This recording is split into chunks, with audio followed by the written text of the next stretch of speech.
Amoroso Padre Celestial, en nombre de tu amado Hijo, nuestro Señor Jesucristo, rogamos que nos ayudes y que nos enseñes a orar y que la oración sea nuestra necesidad diaria. En Jesús te lo rogamos. Amén. En el libro La Oración encontramos en nuestra necesidad de la oración que la oración cotidiana es esencial para crecer en la gracia, aún para la misma vida espiritual. Así como el alimento físico es indispensable para el bienestar temporal, debemos acostumbrarnos a elevar a menudo nuestros pensamientos en oración a Dios. Si la mente divaga, debemos traerla de vuelta. Mediante el esfuerzo perseverante, se transformará por fin en algo habitual. Ni por ningún momento podemos separarnos de Cristo sin peligro. Podemos tener su presencia que nos ayude a cada paso únicamente si respetamos las condiciones que Él mismo estableció. Orar, hermanos, es una necesidad espiritual. Aunque Cristo había dado la promesa a sus discípulos de que recibirían el Espíritu Santo, esto no disminuyó la necesidad de la oración. Oraba con más fervor aún y continuaban orando de común acuerdo, y quienes están comprendidos ahora en la solemne obra de preparar un pueblo para la venida del Señor también deberían continuar en oración. Pero los discípulos de Jesús no habían escuchado la amonestación repetida, velar y orar. Por eso al principio los había afligido mucho al ver a su maestro, generalmente tan sereno y digno, luchar con una tristeza incomprensible. Habían orado al oír los fuertes clamores del que sufría, no se proponían abandonar a su Señor, pero parecían paralizados por un estupor que podrían haber sacudido si hubiesen continuado suplicando a Dios. No comprendía la necesidad de velar y orar fervientemente para resistir a la tentación. La experiencia de los discípulos en Getsemaní, hermanos, contiene una lección para el pueblo de Dios de hoy. Ellos no se dieron cuenta de la necesidad de velar en ferviente oración para resistir a la tentación. Muchos hoy están profundamente dormidos como los discípulos, no están velando y orando para no entrar en tentación.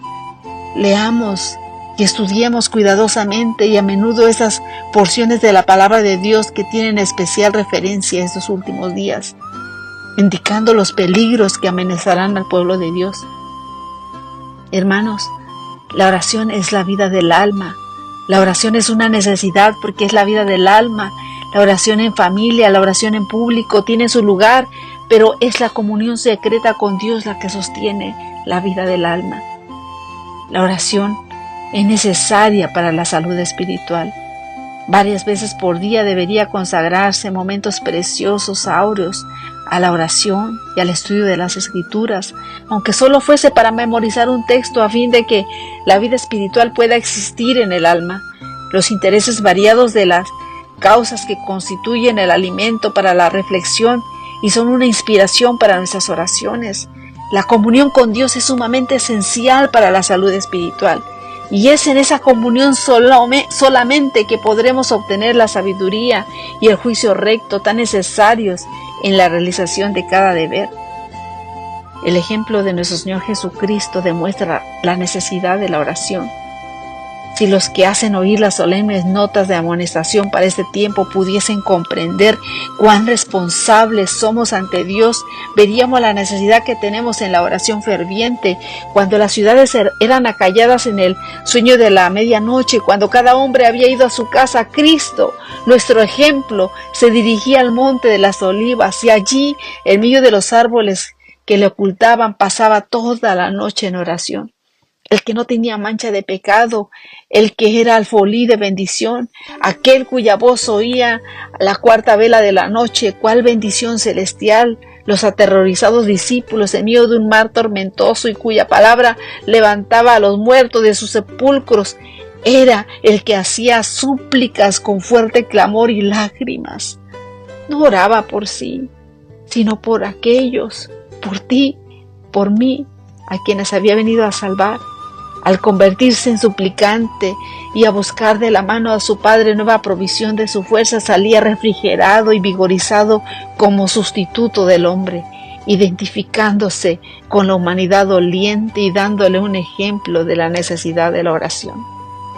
La oración es una necesidad. Fue una necesidad para Cristo, es mucho más una necesidad para nosotros. Su naturaleza era sin mancha de pecado.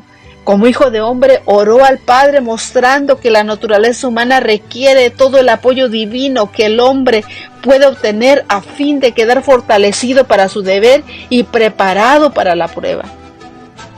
Como príncipe de la vida tenía poder con Dios y prevaleció por su pueblo. Ese Salvador que oró por los que no sentían la necesidad de la oración y lloró por los que no sentían la necesidad de las lágrimas, está ahora, hermanos, delante del trono, en el lugar santísimo, para recibir y presentar ante su Padre nuestras peticiones, por quienes oró aquí en la tierra.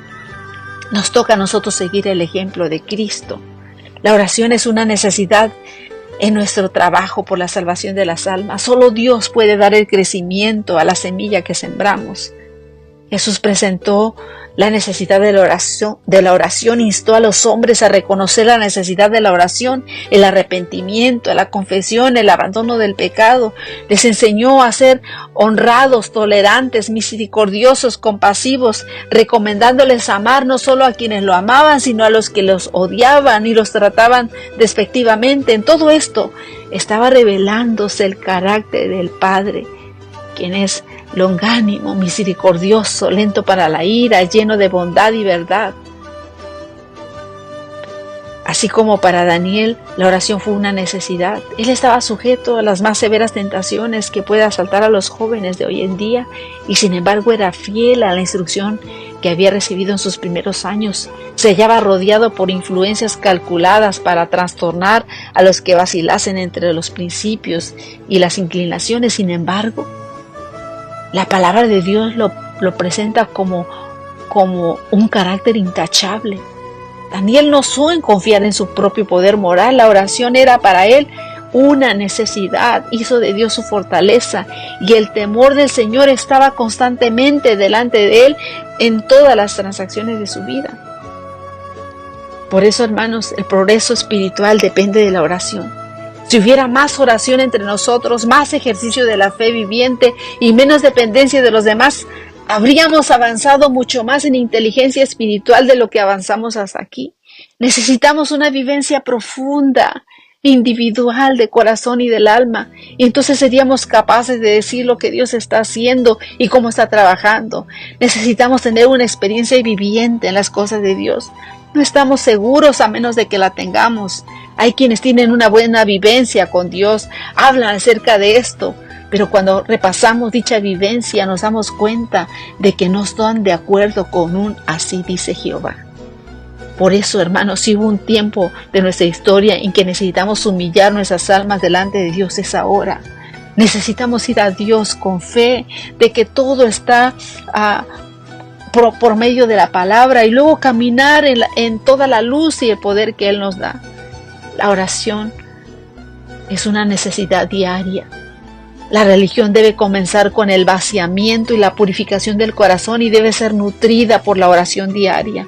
Es tan conveniente y tan esencial para nosotros orar 3 veces al día como lo era para Daniel. La oración es la vida del alma, el fundamento del crecimiento espiritual. En el hogar, delante de la familia y ante los compañeros de trabajo deberíamos testificar de esta verdad.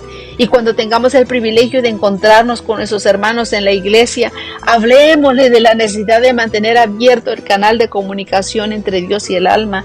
Digámosle que si ellos encuentran corazón y voz para orar, Dios encontrará las respuestas a sus oraciones. Digámosle que no descuiden sus deberes religiosos. Exhortemos a los hermanos a que oren. Debemos buscar para encontrar, debemos pedir para recibir, debemos llamar para que las puertas se nos abran. Oh Señor, enséñanos a orar. Enséñanos a orar. En el servicio del sacerdocio judío continuamente se nos recuerda el sacrificio y la intercesión de Cristo. Día tras día, mañana y tarde, el corazón humilde necesita elevar oraciones que recibirán respuesta de gracia, gozo y paz. Ofrezcamos siempre a Dios por medio de él sacrificio de alabanza, es decir, fruto de labios que confiesen su nombre y de hacer bien y de la ayuda mutua. No nos olvidemos, porque de tales sacrificios se agrada a Dios. Como los patriarcas de la antigüedad, los que profesan amar a Dios, deberíamos erigir un altar al Señor donde quiera que nos establezcamos. Y si alguna vez hubo un tiempo cuando todo hogar debería ser una casa de oraciones, ahora, padres, madres, deberíamos elevar nuestros corazones a menudo hacia Dios para suplicar humildemente por nuestros hijos y por nosotros mismos. Que los padres, como sacerdotes de la familia, pongan sobre el altar de Dios el sacrificio de la mañana y de la noche, y mientras la esposa, los niños se le unen en oración y alabanza. Jesús se compadece y se complace en morar en un hogar tal. De todo hogar cristiano debería irradiar una luz, una santa luz. El amor debe expresarse en hechos, debe manifestarse en todas las relaciones del hogar y revelarse en una amabilidad atenta, en una suave y desinteresada cortesía. Hay hogares donde se pone en práctica este principio, hogares donde se adora a Dios y donde reina el amor verdadero. De esos hogares, de mañana y de noche, la oración asciende a Dios como un dulce incienso. Y las misericordias y las bendiciones de Dios descienden sobre los suplicantes como el rocío de la mañana. Y al seguir a Cristo, mirando al autor y consumador de nuestra fe, sentirá que está obrando bajo su mirada, que está bajo la influencia de su presencia y que Él conoce los secretos de nuestros corazones. A cada paso, humildemente nos estaremos preguntando: ¿complace lo que estoy haciendo a Jesús? ¿Glorifica a Dios? Y cada mañana, cada tarde, sus oraciones fervientes deberían ascender ante Dios suplicando bendiciones y guía. La oración verdadera se aferra al Omnipotente y nos da la victoria. Es sobre las rodillas que el cristiano obtiene la fortaleza para resistir a la tentación. Hermanos, mientras de mañana y de tarde los sacerdotes entraban en el lugar santo a la hora de ofrecer el incienso, el sacrificio diario, estaban listos para ser colocados sobre el altar de los holocaustos en el atrio. Esta era una hora de intenso interés para los adoradores que se congregaban ante el tabernáculo. Antes de que se llegase a la presencia de Dios por medio del ministerio de sacerdotes, debería hacer un ferviente examen de sus corazones y luego confesar sus pecados. Se unían en oración silenciosa, con los rostros envueltos hacia el lugar santo, y así sus peticiones ascendían con la nube del incienso. Y mientras la fe aceptaba los méritos del Salvador prometido, que simbolizaba el sacrificio expiatorio, así nosotros deberíamos ir primero a hacer una meditación y reflexionar en nuestra mente, en nuestra conciencia. Meditar en las cosas que hacemos, decimos, dejamos de hacer. Poner todo a los pies de Jesús. Las horas designadas para el sacrificio matutino y vespertino se consideraban sagradas y toda la nación judía llegó a observarlas como momentos dedicados al culto. Y cuando en tiempos posteriores los judíos fueron diseminados como cautivos en distintos países, aún entonces a la hora indicada dirigían el rostro hacia Jerusalén y elevaban sus oraciones al Dios de Israel. En esa costumbre, los cristianos tienen un ejemplo para su oración. Nosotros, ¿a dónde dirigimos nuestro rostro? Al cielo, al lugar santísimo. Allá está nuestro Señor Jesucristo intercediendo por nosotros. Y si bien Dios condena la mera ejecución de ceremonias para que carezcan de espíritu de culto, mira con gran satisfacción a los que le aman y se postran de mañana y tarde para pedir el perdón de los pecados cometidos y las bendiciones que necesitamos. Oración, hermano, nos conecta con el cielo. Los creyentes que se vistan con toda la armadura de Dios y que dediquen algún tiempo y diariamente a la meditación y la oración y el medio de las Escrituras, se vinculan con el cielo y ejercen una influencia salvadora y transformadora sobre los que los rodean. Hermanos, tendríamos conciencia de que la luz y la gloria del cielo son para ellos. Son para nosotros. La oración es la primera actividad del día, por eso debemos consagrar a Dios todas las mañanas. Haz de eso tu primer trabajo, sea tu oración. Tómame, oh Señor, como enteramente tuyo. Pongo todos mis planes a tus pies. Úsame hoy en tu servicio. Mora conmigo. y sea toda mi obra hecha en ti. Amén, amén, Señor. Que cada mañana podamos consagrarnos a Dios por este día. Someternos a ti, Señor, todos nuestros planes para ponerlos en práctica y abandonarlos según usted lo indique. La primera aspiración del alma por la mañana debe ser acudir a la presencia de Jesús. Jesús dijo, sin mí nada podéis hacer. Jesús es lo que necesitamos, su luz, su vida, espíritu deben ser nuestros constantemente. Lo necesitamos cada hora y por la mañana, y debemos pedir en oración que tal como si el sol ilumina al mundo de luz, el sol de justicia brille en nuestra mente y nuestro corazón y haga todo luz en el Señor. No podemos vivir un momento sin su presencia. Señor, enséñanos a orar, enséñanos a ser fervientes en la oración, que sea nuestro deber. En el nombre de Jesús te lo rogamos. Amén. Amén.